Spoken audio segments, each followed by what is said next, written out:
আসসালামু আলাইকুম।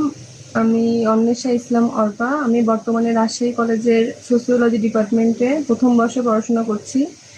আমার বয়স 19।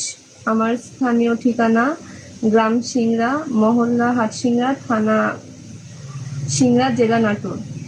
পূর্বে আমি সনাতন ধর্ম অনুসারী ছিলাম পারিবারিকভাবে।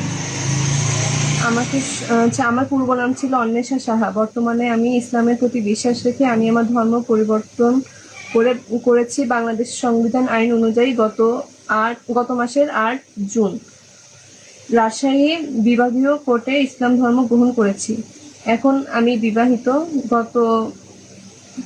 আট গত মাসের 8 জুন 2026 ইসলাম ধর্ম অনুযায়ী রিয়াজকে সে নিজের স্বইচ্ছায় বিয়ে করেছি। আমাদের বিবাহ রাজশাহী কোর্টে ইসলামী শরিয়া সংবিধান অনুযায়ী সম্পন্ন হয়েছে।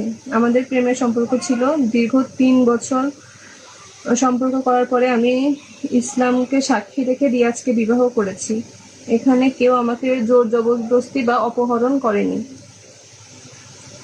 এখন আমরা দুজনে একসাথে সংসার করছি, কিন্তু এখন আমাদের সংসার জীবনে আমার পরিবার থেকে চাপ সৃষ্টি করে অপপ্রচার করা হচ্ছে। এই অপপ্রচার সম্পূর্ণ মিথ্যা বানোয়াট। এটাকে আমার পরিবার থেকে সাম্প্রদায়িক দিকে নিয়ে যাওয়ার সপ্রচেষ্টা চালাচ্ছে। আমরা দুজনে উভয়ই প্রাপ্তবয়স্ক। আমরা ভালোবেসে দুজন বিবাহ বন্ধনে আবদ্ধ হয়েছি। এখন আমার পরিবার থেকে চাপ সৃষ্টি করে আমাদের হয়রানির শিকার করা হচ্ছে পুলিশ প্রশাসন দিক দিয়ে সাম্প্রদায়িকতা ভাবে না নিয়ে। এখন আমাদেরকে আমাদের মতো থাকতে দিন। আমরা এই কারণে মানসিকভাবে বিপর্যস্ত হয়ে পড়েছি। সকলের কাছে অনুরোধ করছি, দয়া করে আমাদের সুস্থ থাকতে দিন, ভালো থাকতে দিন।